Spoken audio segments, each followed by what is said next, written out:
नमस्कार। मैं डॉक्टर राजेश कुमार सिंह, सहायक प्राध्यापक भूगोल, सर्वनारायण सिंह रामकुमार सिंह महाविद्यालय सहरसा। मैं इस वीडियो पोस्ट में मानवकृत आपदा के क्रम में जो पूर्व के दो वीडियो में मैं बताते आ रहा हूं, औद्योगिक दुर्घटनाओं के बारे में परिचर्चा करने जा रहा हूं कि औद्योगिक दुर्घटनाओं के कारण जो आपदाएं आती हैं। अभी 2-3 दिन पहले आपने न्यूज़पेपर में पढ़ा होगा या टेलीविज़न पे आपने देखा होगा कि तेलंगाना में औद्योगिक दुर्घटनाएं जो हुई हैं, जिसमें विषैले गैस का रिसाव हुआ है, उससे बहुत सारे जान माल की क्षति हो गई है और बहुत 200 से अधिक लोग जो हैं सो घायल अवस्था में उनका इलाज चल रहा है।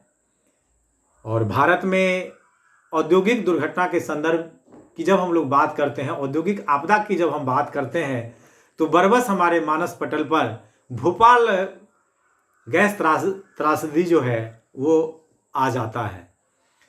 तो हम कैसे उद्योगों के कारण होने वाली जो ये आपदा है, इसको हम कैसे कम से कमतर करें, कैसे हम इसका प्रबंधन करें कि ये आपदा न आए, या अगर आ भी जाए किसी कारण से तो उससे जान माल की कम से कम तर क्षति हो।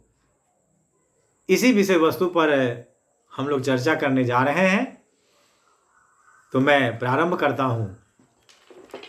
औद्योगिक दुर्घटनाएं विस्फोट, आग और विषाक्त तथा खतरनाक रसायनों के रिसाव के कारण होती है। औद्योगिक दुर्घटनाओं के कारण जीवन और संपत्ति का भारी नुकसान होता है। औद्योगिक रसायनों का रिसाव मानव भूलों के कारण, यांत्रिक गड़बड़ी के कारण या भू संबंधी खतरे जैसे भूकंप, बाढ़ आदि के कारण भी हो सकता है। किसी उद्योग में आग मनुष्य की गलती से या बिजली की गड़बड़ी, जिसको कि हम लोग शॉर्ट सर्किट कहते हैं, के कारण लग सकती है।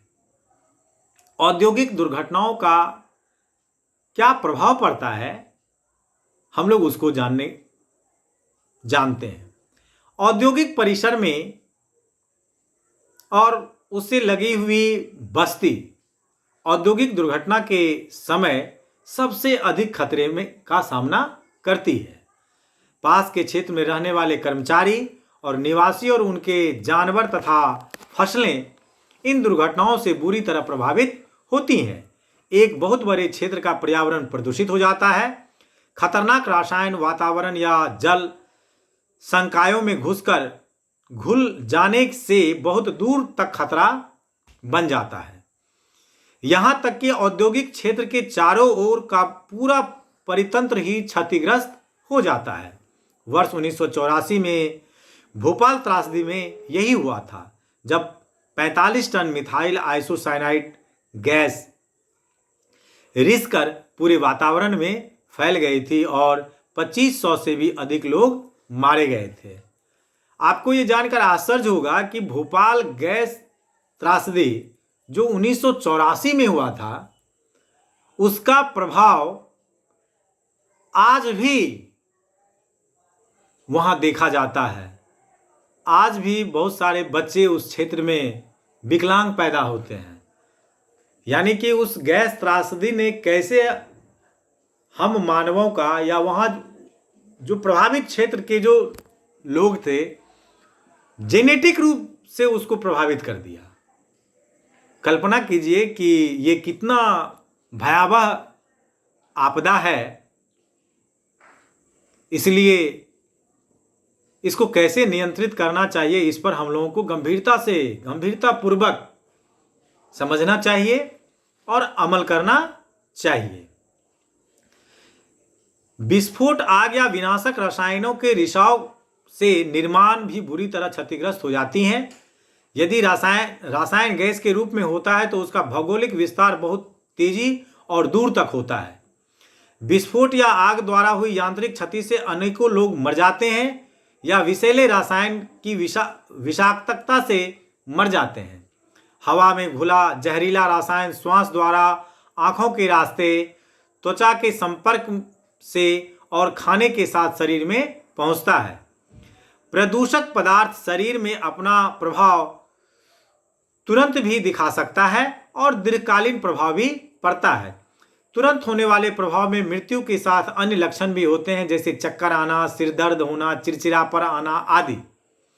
दीर्घकालीन प्रभाव में कैंसर, दिल का दौरा, मस्तिष्क की क्षति, प्रतिरक्षा प्रणाली का असफल होना, अंग विकृति, प्रजनन विकृति अथवा बच्चों के जन्मजात दोष से उत्पन्न हो जाते हैं।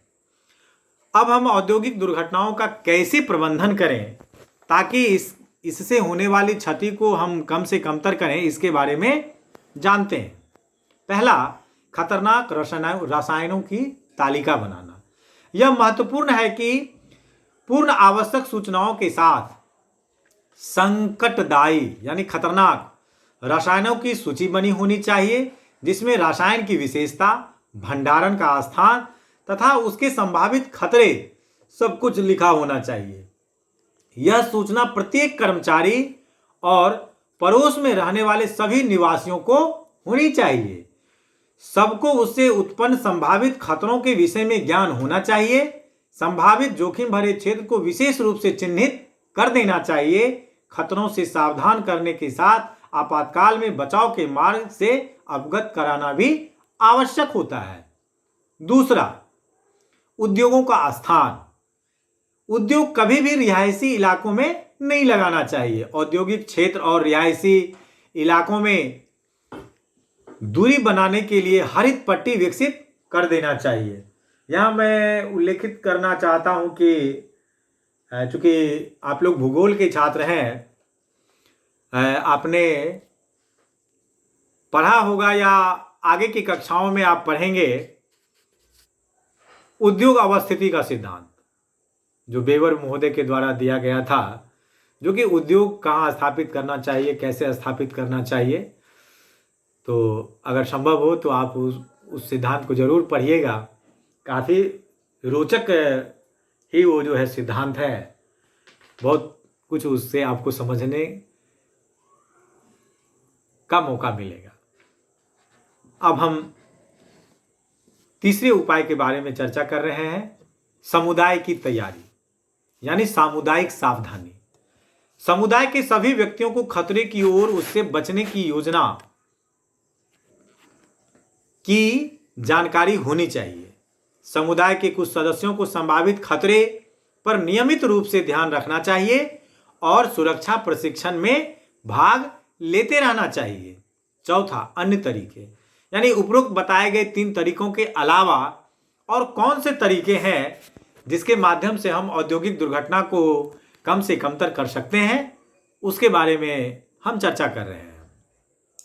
विषाक्त रसायनों की सीमित मात्रा में ही भंडारण करना चाहिए। अग्निशमन क्षमताओं को और समृद्ध बनाना चाहिए। चेतावनी माध्यमों में सुधार लाना चाहिए। प्रदूषण को फैलने से रोकने के लिए अधिक साधन अपनाए जाना चाहिए। आपातकालीन राहत को विकसित किया जाना चाहिए। कर्मचारी और आसपास रहने वाले लोगों के विकास के लिए उचित प्रबंधन करना चाहिए तथा आसपास रहने वालों के लिए और कर्मचारी के लिए बीमा योजना भी होनी चाहिए और उसे कानून द्वारा मान्यता भी मिलना चाहिए। इस तरह से हमने देखा कि हम किन सावधानियों को बरतकर औद्योगिक आपदा से बच सकते हैं या उससे होने वाले क्षति को कम से कमतर कर सकते हैं। धन्यवाद। अगले पोस्ट में मैं